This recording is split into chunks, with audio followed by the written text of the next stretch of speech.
As has been said, my assignment is to define this idea of social justice. If you'll give me a moment here. And I think it's very important for us to do this. But before we do this, let me just quote a Nobel laureate, Friedrich Hayek, because I think his words sort of sum up my approach and my attitude as it relates to this subject. Hayek writes, "I have come to feel strongly that the greatest service I can still render to my fellow men would be that I could make the speakers and writers among them thoroughly ashamed ever again to employ the term social justice."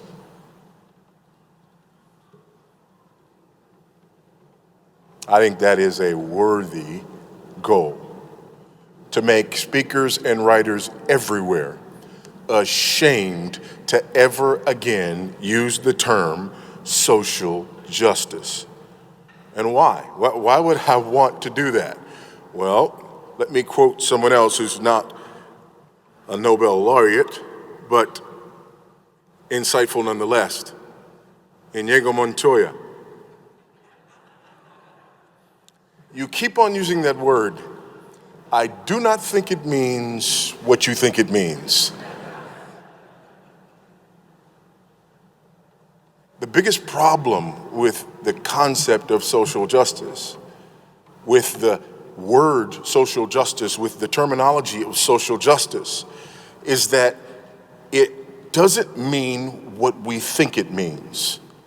And oftentimes, when we address the issue of social justice, those who have decided to go ahead and use the terminology want first for the terminology to be understood based on their intentions and not based on the broader understanding. And that is simply, number one, not fair, and secondly, quite naive. And so I want to look at three things. Number one, I want to look at the meaning of social justice. And as we do this, here's what I'm not arguing. I'm not arguing that we need to reduce this to a question of semantics and then move on. That would be inappropriate. If all we're talking about here is semantics, that would be inappropriate. That's not my argument, but we do need to look at the term. Secondly, I want to look at the movement. And thirdly, the mission. The meaning of social justice, the movement of social justice. There is a social justice movement, and it has a mission. Let's look first at the meaning of social justice.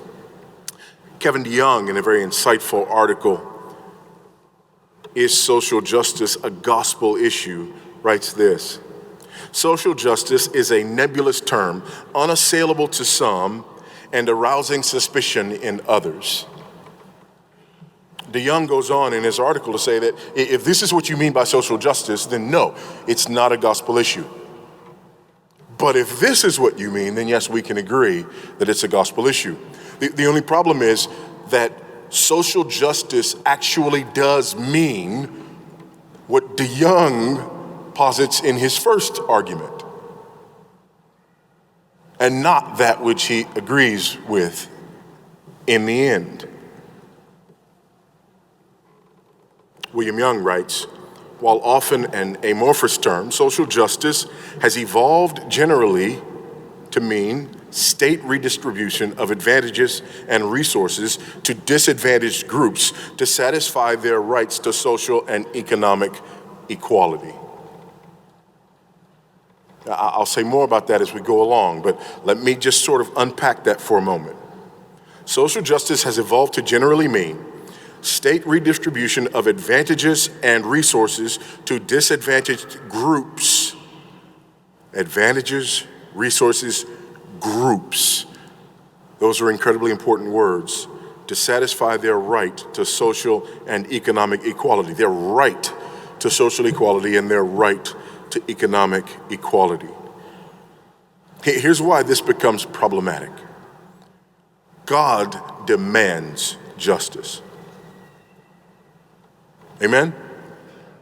God demands justice. Justice is not optional for the believer. Injustice is sin. Therefore, if social justice is truly justice, then disagreement cannot be allowed. Now think about any social justice issue that comes to mind, and you already understand why this is problematic. Because in any social justice issue that just came to your mind, there are people on one side arguing for social justice that say the answer is A, the injustice is A. And there are people on the other side arguing for social justice, and they're saying that the injustice is B. They can't both be right, except in the social justice world, because the social justice world is not about justice. We must be about justice. Micah chapter 6, verses 1 through 8. Hear what the Lord says, arise, plead your case before the mountains, and let the hills hear your voice. Hear, you mountains, the indictment of the Lord, and you enduring foundations of the earth. For the Lord has an indictment against his people, and he will contend with Israel. O my people, what have I done to you? How have I wearied you? Answer me, for I brought you up from the land of Egypt and redeemed you from the house of slavery. And I sent before you Moses, Aaron, and Miriam. O my people, remember what Balak, king of Moab, devised, and what Balaam, the son of Beor, answered him, and what happened from Shittim to Gilgal, that you may know the righteous acts of the Lord. What then? Shall I come before the Lord and bow myself before God on high? Shall I come before him with burnt offerings, with calves of a year old? Will the Lord be pleased with thousands of rams, with 10,000s of rivers of oil? Shall I give my firstborn for my transgression, the fruit of my body for the sin of my soul? He has told you, O man, what is good. And what does the Lord require of you? But to do justice, to love kindness or mercy, and to walk humbly with your God. Justice is not optional. We must do justice. Let's look at the mission of social justice as we continue to try to understand its meaning. The mission of social justice really happens in stages. We've heard about some of it.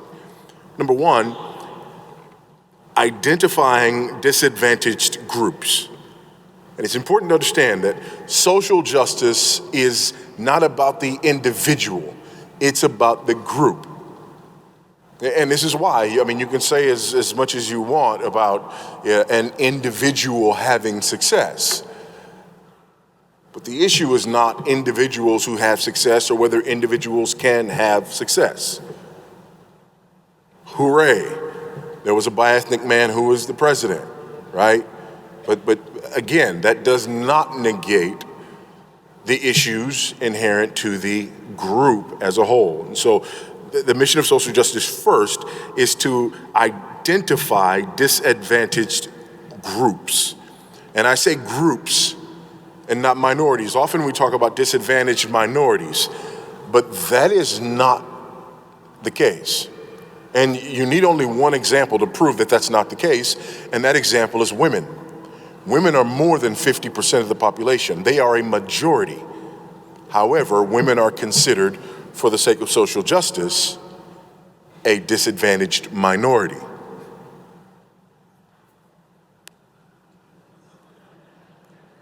Hey man, I don't write the rules, y'all, okay? There's more of them than there are of us, but they are a minority. So the identification of disadvantaged groups. This is incredibly important. This is why we do politics the way that we do. In politics, we don't want to know if this candidate is ahead in the polls. That's not enough. We want to know that this guy is doing really well with red-headed, left-handed white females. And this guy over here is really doing well with blue collar, Ford truck driving. We want to know which groups they are representing, because politics now is identity politics. And we want to know what you will do for our group, not necessarily who you are, what you believe, but what you will do for our group. So identify disadvantaged groups. Secondly, assess group outcomes. Again, this is not about individual outcomes, this is about group outcomes. We have to assess group outcomes. Thirdly, assign blame for disparate outcomes. Assign blame for disparate outcomes. If this group is having a negative outcome in this particular area, then we need to find out who's to blame for that. If this group doesn't do as well academically, if this group doesn't do as well economically, if this group is not as well represented politically. And then finally, there needs to be a redistribution of power and resources in order to redress those grievances. That's the answer. And that has to be the answer according to social justice. So you may say, well, wait a minute, this group may be disadvantaged in this area because of something within that group. That's victim blaming.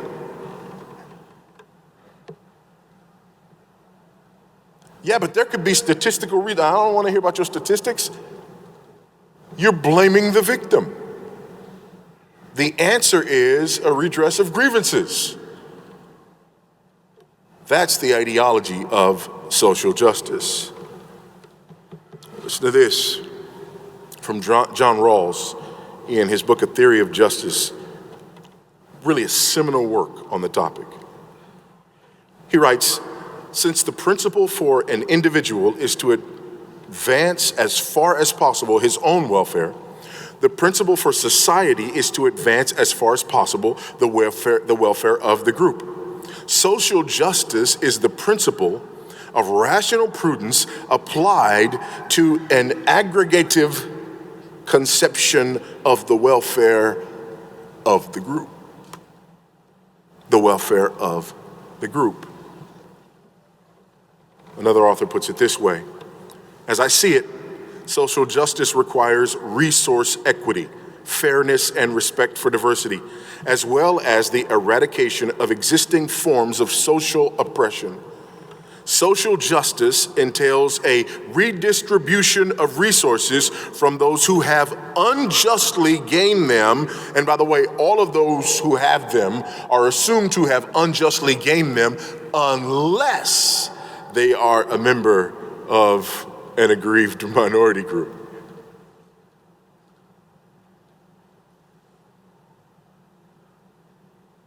So if you're a white person who has acquired wealth, that's unjust. It's unjust. Black people dominate the shortest and the longest race in the Olympics. Justice. Make up the majority of the NBA and the NFL. Justice. Do you see? The idea here is if the disparity accrues to the benefit of a group that is identified as an oppressed minority, then the disparity is not to be looked at.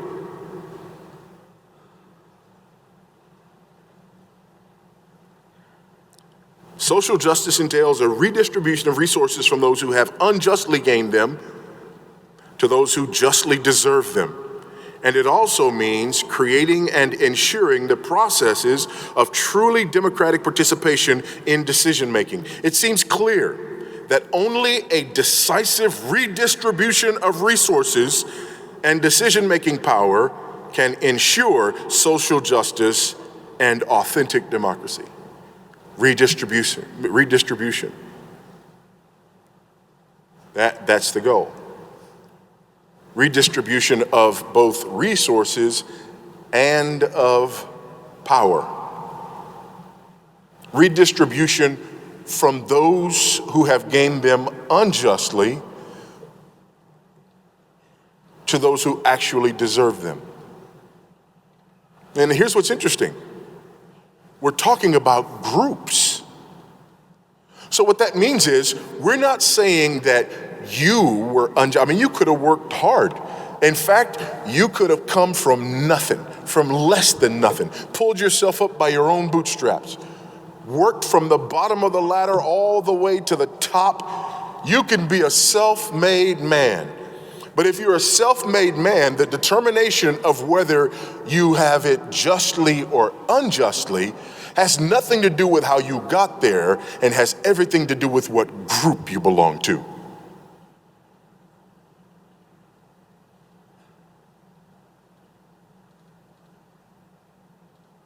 So you can be a white person from Appalachia who was born with nothing and clawed yourself out. It doesn't matter. You are the privileged one. And if you stand shoulder to shoulder with the son or daughter of Colin Powell, who grew up with privilege and power, the answer is whatever they have, they deserve. And whatever you have, you did not. Because social justice examines the group. It looks at the group level. The mission of social justice then addresses myriad issues, but let me just give you one example. There's a group called Faithful America. On their website, they identify themselves as the largest, fastest growing online community of Christians putting faith into practice for social justice. So again, they're using the word. They understand what the word means.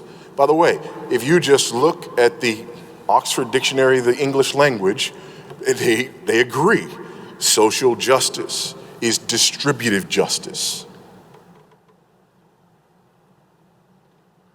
So there is complete agreement in the academic world, there's complete agreement in the political world, there's complete agreement in society at large as to what we mean when we use the word social justice.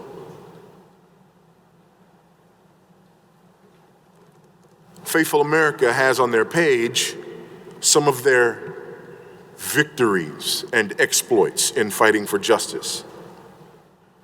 Again, largest online Christian group fighting for social justice.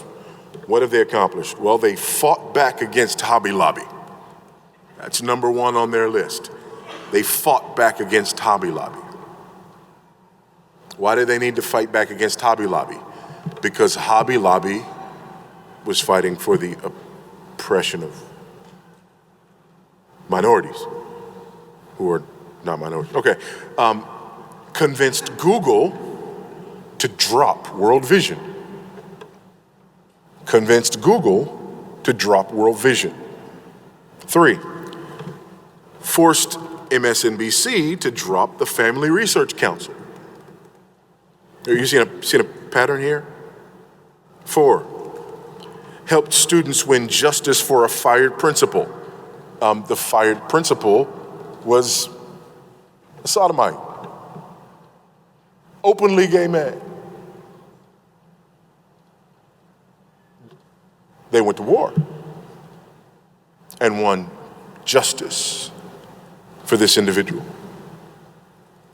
Defended an unjustly defrocked pastor. Who's the unjustly defrocked pastor? Well, he's a Methodist pastor who,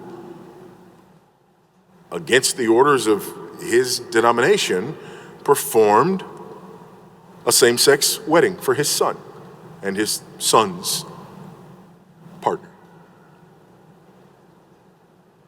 And that it was unjust for him to be fired. Now remember, folks, injustice equals sin.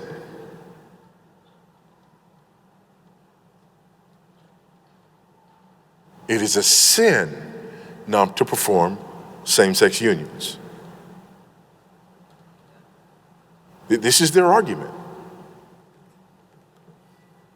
And then the last one on their, and I love that they just have this tacked on, fought the fracking industry. Justice!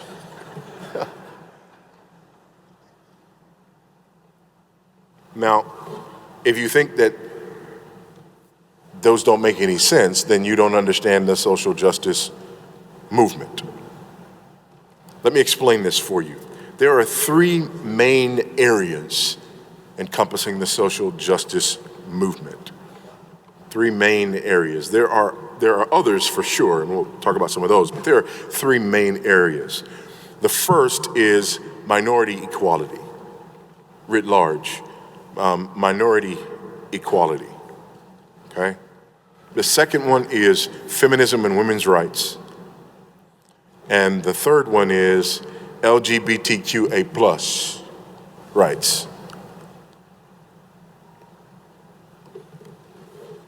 Minority equality, when they talk about minority equality, this idea that we've already talked about, success and wealth are a result of illegitimate privilege unless that success and wealth has been accrued by someone who does not belong to the illegitimately privileged class.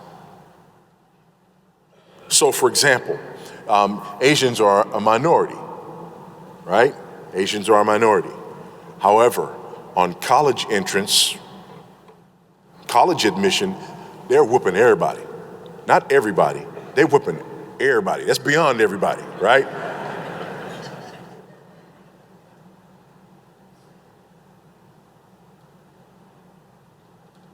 Economically, they surpass whites.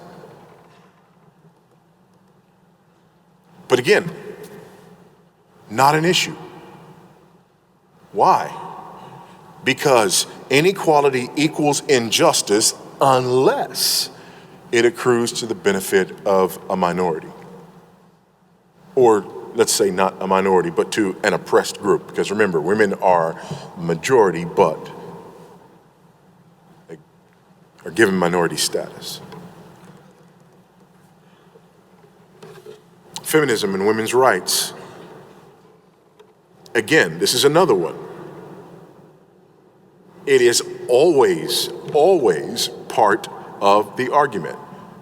This is the heart of the social justice movement.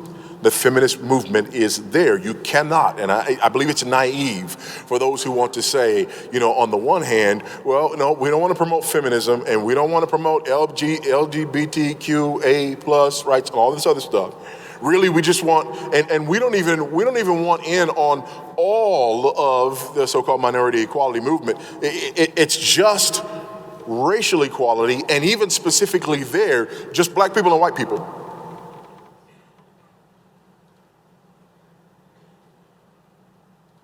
That's like putting hot water in the front of your bathtub and saying you don't want the back to heat up.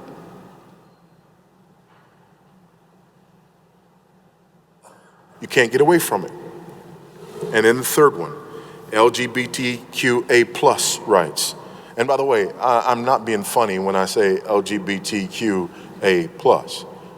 L, lesbian, B, bisexual, G, gay, T, transgender, Q, queer or questioning, and A is for allies. LGBTQ, lesbian, gay, bisexual, transgender, queer and questioning, and their allies. And then plus, because we don't want to offend anybody because they haven't been included as part of the acronym.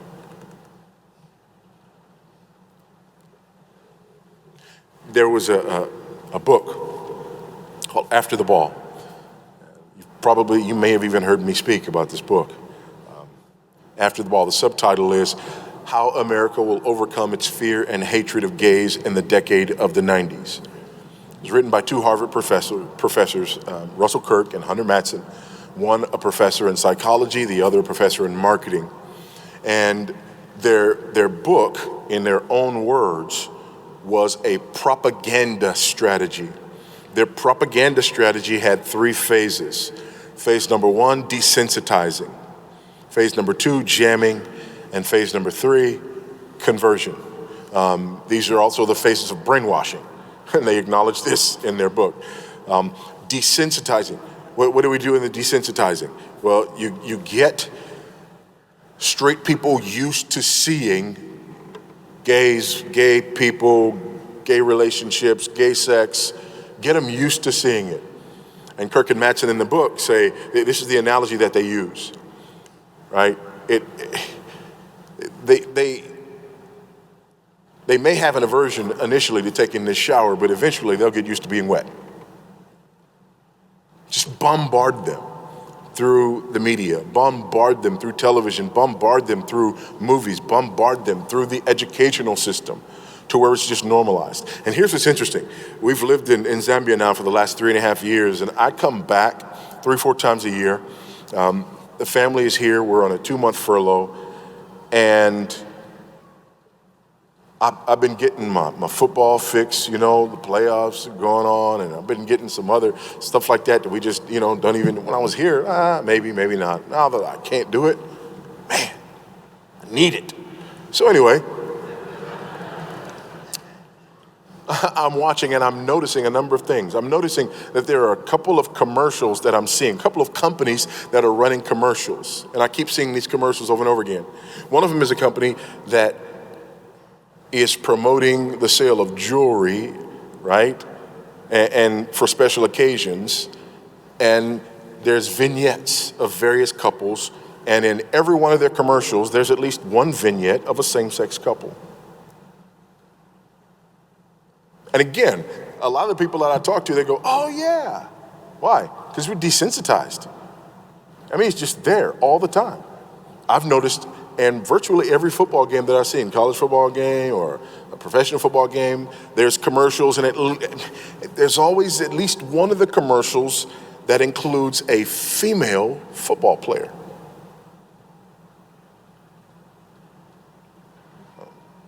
Huh? When did this? Social justice. Social justice. Minority equality, feminism, women's rights, and LGBTQ plus rights. And now we've sort of moved beyond. There's the desensitizing, then there's the jamming. And the jamming, what they do is they say they want to reduce the so-called psychic rewards. They want to, identify the idea of being against same-sex marriage with the idea of being a skinhead or a neo-Nazi or whatever. Some of you are still offended because I used the word sodomite earlier. I did that intentionally because I was going to talk about being desensitized and being jammed. The reason that you felt uncomfortable with me using that word is because you've been jammed. It's a word the Bible uses. Amen. The word homosexual, very recent invention. The word gay, up until, just within a single lifetime, you've seen gay going from meaning happy and, right? Queer, the word queer. Anybody read The Secret Garden? Right? The Secret Garden is it's the book that we read, Secret Garden, right? We were listening to The Secret Garden during one of our trips, and I did several, like half a dozen times. The word queer is used. It means, it used to mean, somebody is a little strange. We've been desensitized, we've been jammed, and then there's conversion. Conversion is when people become allies. Become allies. How do you make people allies to the LGBTQA plus community? Kirk and Mattson? By identifying gays and gay people as aggrieved minorities and hitching their wagon to the civil rights / social justice movement so that the idea of being anti-gay is equivalent to the idea of being a member of the KKK.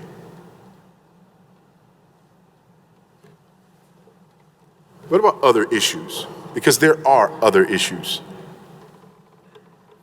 One, environmentalism, climate change is a social justice issue. And according to most people, it is the #1 social justice issue. Because, I don't know if you realize this or not, climate change primarily affects minorities. Don't ask me to explain, I'm just telling you. Income inequality, global inequality. So you've heard about white privilege, right? But the same article basically puts American privilege on par with white privilege.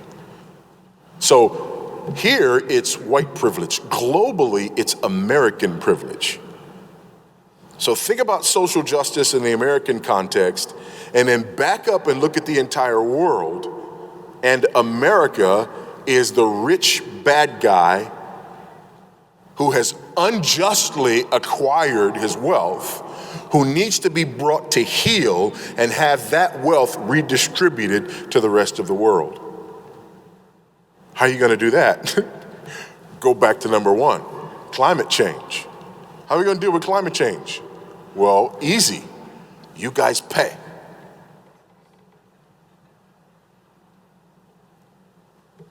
Immigration,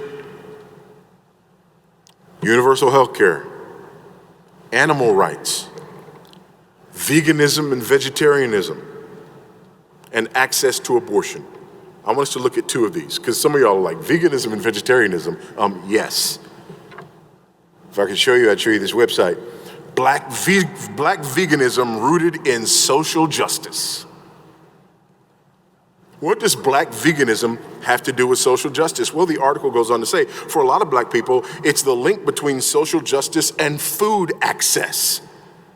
Veganism gives black youth personal autonomy. We take back control of our own diet in a system in which we are not in control of many of the things that we purchase.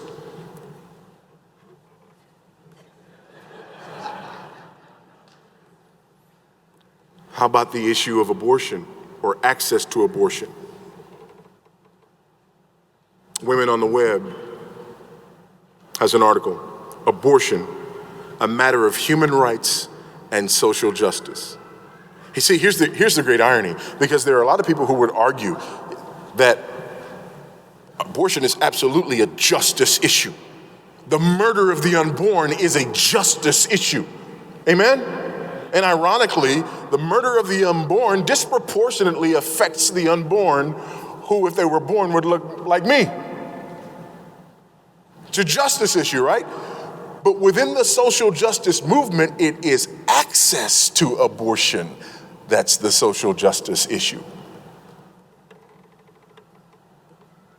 Do you see that?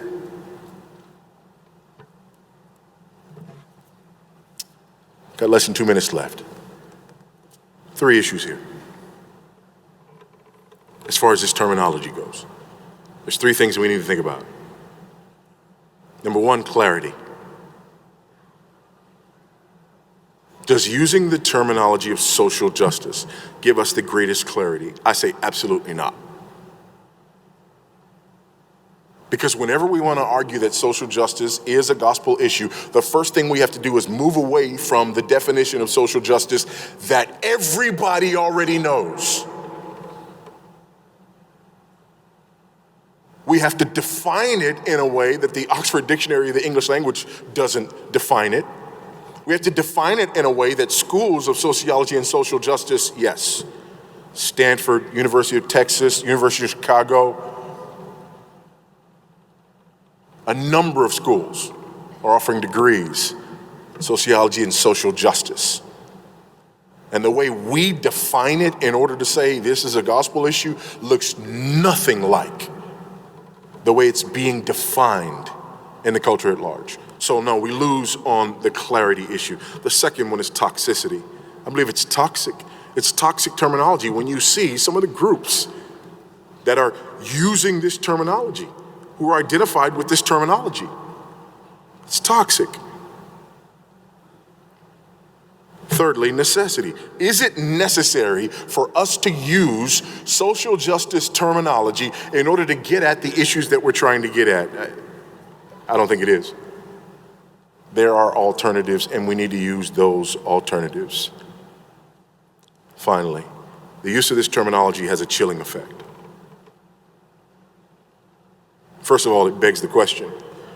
Literally, I don't mean it raises the question. A lot of people use begs the question when they mean raises the question.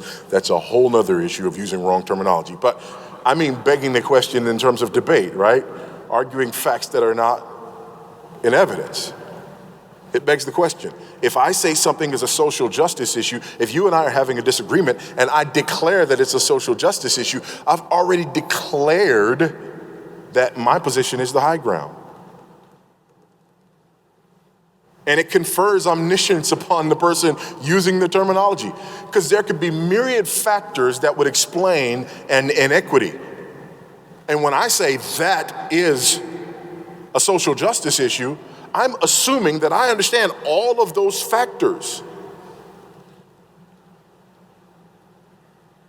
And then finally, it shuts down debate, argument, discussion. Because see, God demands justice. The minute I say this is a justice issue, I've just said to you that if you're not on the side of it that I'm arguing, you're in sin.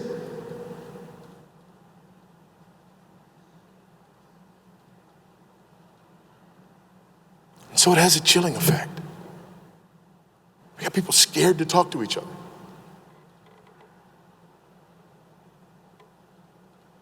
All because of this terminology that is really well established, clearly understood. Why go through the gymnastics necessary in order to use the terminology? I believe it's because, unfortunately, we're trying to satisfy the very people from whom the terminology comes. And that's a fight